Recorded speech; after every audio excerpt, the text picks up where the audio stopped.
वंदे मातरम। आप सभी का नेटवर्क 10 में स्वागत है। मैं हूं संजय गिरी गोस्वामी और आज हम आपको एक खास मेहमान से मिलाने जा रहे हैं। हमारे साथ राज्यसभा सांसद हैं अनिल अग्रवाल जी, भारतीय जनता पार्टी के वरिष्ठ नेता हैं और गाजियाबाद में इनके लिए कहा जाता है कि हर किसी के सुख दुख में लगातार खड़े रहते हैं और कोरोना जैसी महामारी के बीच में जिस तरह इन्होंने और इनके पूरे की पूरी टीम ने जो कार्य किया है उसकी हर ओर तारीफ भी हो रही है। तो इनसे जानते हैं कि क्या क्या हुआ। उसके अलावा क्योंकि शिक्षा के क्षेत्र में इन्होंने बहुत काम किया है, तो आज इनसे बहुत सारी बातें जानेंगे भी कि आगे होगा क्या, कैसे सारी चीज़ें चल रही हैं और कैसे ये देखते हैं। अनिल अग्रवाल जी, आपका बहुत बहुत स्वागत है नेटवर्क 10 में। नमस्कार अनिल अग्रवाल जी, क्योंकि लगातार आप सक्रिय रहे हैं, लगातार घूमते रहते हैं, लोगों के बीच में रहते हैं, बहुत सारे कार्य आप करते हैं, ऐसे में दो तीन चीज़ें हैं कि अगर हम गाजियाबाद में अब कोरोना की स्थिति को लेकर बात करें तो अब आपको क्या लगता है कि कितना हम उसको काबू में कर चुके हैं?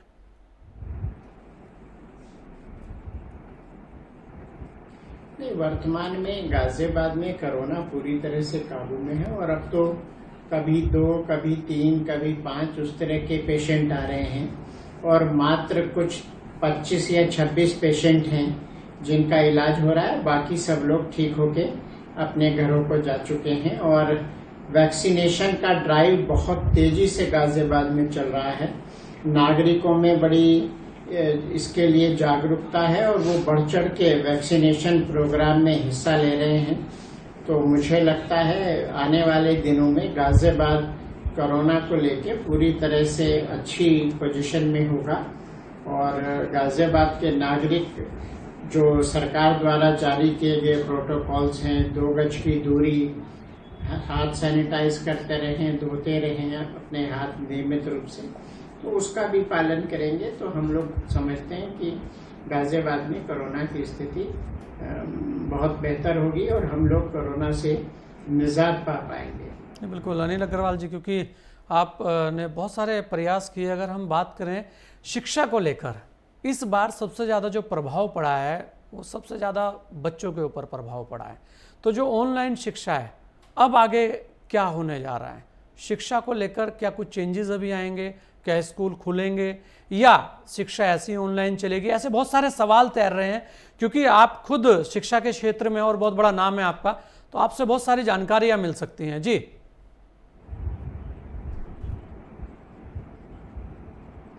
नहीं, देखिए, जब से कोरोना शुरू हुआ पिछले साल फरवरी मार्च से ही स्कूल कॉलेजेस बंद होने शुरू हो गए थे और तब से ही स्कूल कॉलेजेस बंद चल रहे हैं। कुछ 10th या 12th या जो हायर स्टडीज में हैं कुछ प्रॉब्लम सॉल्विंग सेशन हुए हैं। अदरवाइज जितनी भी शिक्षा है सब ऑनलाइन हुई है और मुझे ये कहते हुए हर्ष है कि ऑनलाइन शिक्षा के भी सुखद परिणाम हैं और पेरेंट्स और बच्चे सब इसके यूज टू हो गए हैं। टीचर्स भी कंफर्टेबल तरीके से पूरी क्लासेस ले रहे हैं। तो ये एक ऐसी विषम परिस्थिति सबके सामने आई और कोई हमारे पास इसके अलावा चारा नहीं है कि हम लोग ऑनलाइन क्लासेस लें और बच्चों को पढ़ाएं। क्योंकि 1 साल बच्चे शिक्षा से दूर नहीं रह सकते, तो जो एक ये टेक्नोलॉजी के माध्यम से विकल्प मिला उसी का हम लोग यूटिलाइजेशन कर रहे हैं और उसके माध्यम से शिक्षा दे रहे हैं। जी अनिल अग्रवाल जी, क्योंकि ऑनलाइन शिक्षा को लेकर जो छोटे स्कूल्स हैं उनके अंदर बड़ी सारी चुनौतियां रही हैं, ऐसे में उनके लिए क्या कहना चाहेंगे आप? क्योंकि मुख्य बात यह है कि जो एक तो बड़ी संस्थाएं हैं, चलिए उनके पास सब संसाधन है, सब चीज़ें हैं, वो सब कर भी रहे हैं। कुछ ऐसी संस्थाएं हैं वहाँ पर उस तरीके की सुविधाएं नहीं हो पा रही हैं, तो वो एक बहुत बड़ा चैलेंज है। तो क्या उसके लिए कोई योजना ऐसी उनके लिए या कुछ और तरीके से प्रयास उनके लिए किए गए हों कि भाई वो भी एक अपना स्टैंडर्ड मेंटेन करें, एक बच्चों को शिक्षा दे पाएं? क्योंकि वो बहुत बड़ा चैलेंज है और वहाँ पे अधिकतर मध्यम वर्गीय जो बच्चे हैं या हम कहेंगे उससे नीचे के जो बच्चे हैं वो बहुत ज़्यादा होते हैं।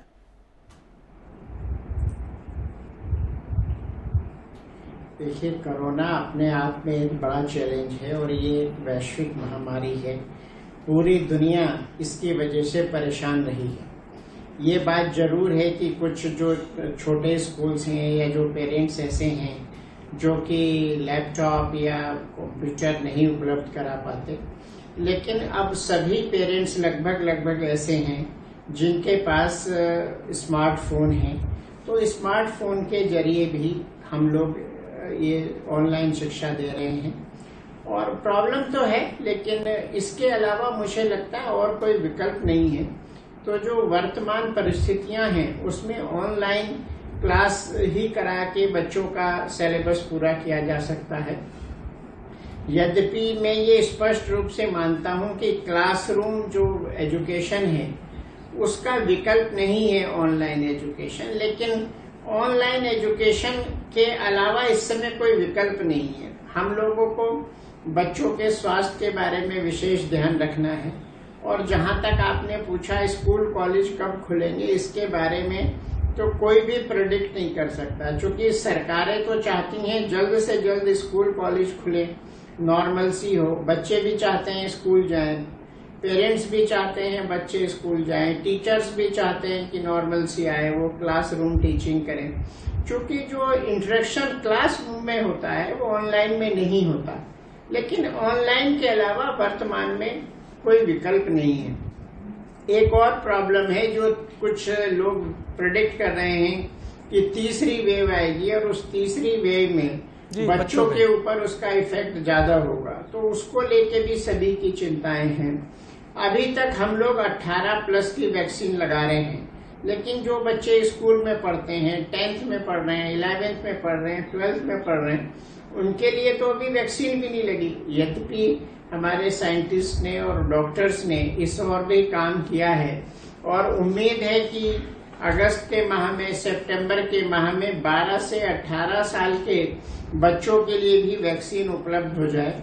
तो पहले बच्चों का वैक्सीनेशन होगा और जब सेफ माहौल होगा तो निश्चित रूप से हम लोग स्कूल कॉलेजेस खोलने के जो विकल्प है उस पर काम करेंगे। बिल्कुल अनिल अग्रवाल जी, क्योंकि जिस तीसरी लहर की बात हो रही है, भगवान न करे ऐसी कोई लहर आए, उससे लेकर गाजियाबाद को कितना तैयार आप देखते हैं? क्योंकि चाहे वो चाइल्ड वेंटिलेटर की बात हो या उसके अलावा जो ऑक्सीजन है उसकी बात हो, क्योंकि मुख्य बात इसमें एक और ये है कि इसमें जो बच्चे हैं वो प्रभावित हो सकते हैं, ऐसा कहा जा रहा है। तो वो जो तैयारियां हैं, पीडियाट्रिक्स डॉक्टर्स की क्या स्थिति है, क्या वहां चल रहा है, कितनी तैयारी हम कर चुके हैं, ऐसे बहुत सारे सवाल तैर रहे हैं मार्केट में। जी देखिए, जो अभी तक का हमारा अनुभव रहा है उसके आधार पे हम लोग तीसरी वेव की, जो तथाकथित वेव कही जा रही है, उसके लिए हम पूरी तरह से तैयारी कर रहे हैं। जितने हमारे हॉस्पिटल्स हैं उन सब में ऑक्सीजन प्लांट लगाए जा रहे हैं, ऑक्सीजन कंसंट्रेटर्स लगाए जा रहे हैं। लगभग 2 माह पूर्व माननीय मुख्यमंत्री उत्तर प्रदेश श्री योगी आदित्यनाथ जी गाजियाबाद कोविड के दौरान ही आए थे, जब कोविड अपने लगभग चरम पे था या उसके उतर रहा था। तो उन्होंने सबको बड़ा स्पष्ट निर्देश दिए कि टेस्टिंग, ट्रेसिंग, इस पे ध्यान दिया जाए और जितने भी हॉस्पिटल्स हैं उनमें मिनिमम 100 बेड का चाइल्ड आईसीयू बनाया जाए, पीडियाट्रिक आईसीयू, पीको जिसको कहते हैं, बनाया जाए। महिलाओं के लिए डेडिकेटेड अलग से वार्ड बनाए जाएं और जो भी इंस्ट्रूमेंट्स हैं इसमें जिनकी उम्मीद है कि इनका उपयोग होगा, उन सारे इंस्ट्रूमेंट्स का उनको लाया जा रहा है, उनको हॉस्पिटल को उपलब्ध कराया जा रहा है। जिन मेडिसिन्स की उम्मीद है कि ये मेडिसिन्स इसमें कारगर साबित होंगी, उनके प्रोडक्शन के ऊपर काम कराया जा रहा है। माननीय प्रधानमंत्री श्री नरेंद्र मोदी जी इस ओर बहुत चिंतित हैं और वो जितनी भी इसमें प्रिकॉशंस लेने हैं, जितने भी मेजर लेने हैं, उस सब पे काम हो रहा है। और सबसे ज्यादा आवश्यक है, मैं देशवासियों से अनुरोध करना चाहूंगा कि कोरोना के प्रोटोकॉल्स का पालन करें, भीड़ भाड़ वाली जगह में ना जाएं, 2 गज की दूरी बनाए रखें, नियमित रूप से अपने हाथ सैनिटाइज करते रहें, धोते रहें। तो अगर हम लोग ये सारे प्रिकॉशंस लेंगे तो मुझे उम्मीद है कि तीसरी लहर नहीं आएगी, क्योंकि देश में इस समय माननीय मोदी जी के नेतृत्व में टीकाकरण का बहुत जबरदस्त कार्यक्रम चल रहा है। और आज भारतवर्ष पूरी दुनिया के देशों में टीकाकरण के मामले में सबसे आगे है। जो हमारा नंबर है वो अमेरिका को भी क्रॉस कर गया है, बाकी छोटे देशों की तो बात ही छोड़ दीजिए। और लगभग हम लोग 80 लाख 90 लाख का हमारा 1 करोड़ तक का टारगेट है कि पर डे हम लोग वैक्सीनेट करेंगे लोगों को। और लोगों में भी जो बीच में कुछ मन में भ्रम थे वो दूर हो गए हैं, और गांव में शहरों में महिलाएं सभी लोग इसमें पार्टिसिपेट कर रहे हैं। और जो हमारा मेडिकल स्टाफ है, पैरा मेडिकल स्टाफ है, वो सब लोग भी बहुत मेहनत कर रहे हैं और सुबह से देर शाम तक वैक्सीनेशन का काम चल रहा है। गाजियाबाद में हम लोगों ने बहुत सारे एडिशनल सेंटर्स खोले हैं। जो सोसाइटीज हैं उनमें भी वहां जा के वैक्सीनेट किया जा रहा है, उनमें अलग से सुविधाएं उपलब्ध कराई जा रही हैं और प्राइवेट भी वैक्सीन अब उपलब्ध होने लग गई है। तो मुझे लगता है आने वाले समय में हम लोग कोरोना से निजात पा लेंगे और थर्ड वेव की शायद नौबत ना आए। जी अनिल जी, क्योंकि यहाँ एक महत्वपूर्ण है, गाजियाबाद ऐसी जगह है कि बहुत सारे प्रेशर उसके ऊपर रहते हैं। अब देखिए दोबारा से किसान आंदोलन में जो ट्रैक्टर आ रहे हैं वो सब गाजियाबाद बॉर्डर पर ठहर रहे हैं। तो ऐसे में उस आंदोलन को, और जो अब लोग आ रहे हैं क्योंकि बड़ी मुश्किल से कोरोना काबू में आया है, तो ऐसे में अब इस स्थिति को आप कैसे देखते हैं, क्या कहेंगे इसके लिए? देखिए, मैं तो किसान भाइयों से यही अनुरोध करना चाहूंगा कि ये विषम परिस्थितियां हैं, इसमें वो आंदोलन का रास्ता छोड़ के और सरकार के साथ वार्ता करें, और जब स्थितियां नॉर्मल हो जाएं तब अगर वो उनकी बातें नहीं मानी जाती है तो उनके पास सभी विकल्प खुले हुए हैं। वर्तमान में जो स्थितियां हैं उसमें किसान भाइयों के स्वास्थ्य को देखते हुए मैं आपके चैनल के माध्यम से ये अनुरोध करूंगा कि इस समय कोई भी आंदोलन जहां इतनी भीड़ इकट्ठी होती हो करना उचित नहीं है।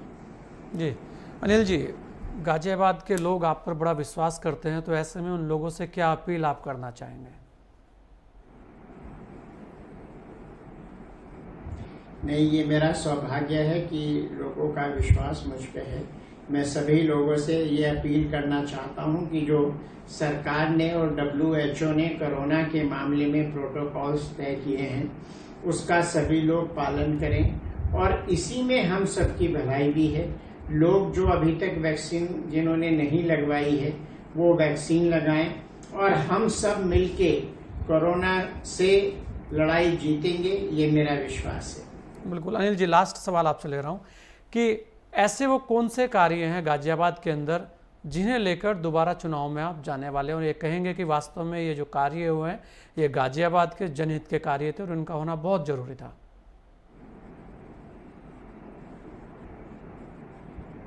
देखिए, गाजियाबाद में तो विकास कार्यों की बिल्कुल गंगा बही है। आप दिल्ली मेरठ एक्सप्रेस वे देखिए कि अधिकांश हिस्सा उसका गाजियाबाद से जाता है। ईस्टर्न पेरिफेरल एक्सप्रेस वे है जिसने न केवल पूरे NCR को जाम से छुटकारा दिलवाया है बल्कि पर्यावरण की भी दृष्टिकोण से ये बहुत अच्छा काम हुआ है। उसका भी बहुत बड़ा हिस्सा गाजियाबाद जनपद से जा रहा है।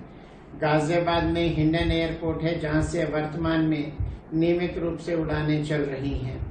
गाजियाबाद रेलवे स्टेशन पे बहुत बड़ा काम हो रहा है और उसके लिए जो है सौंदर्यीकरण और सुदृढ़ीकरण का कार्यक्रम चल रहा है।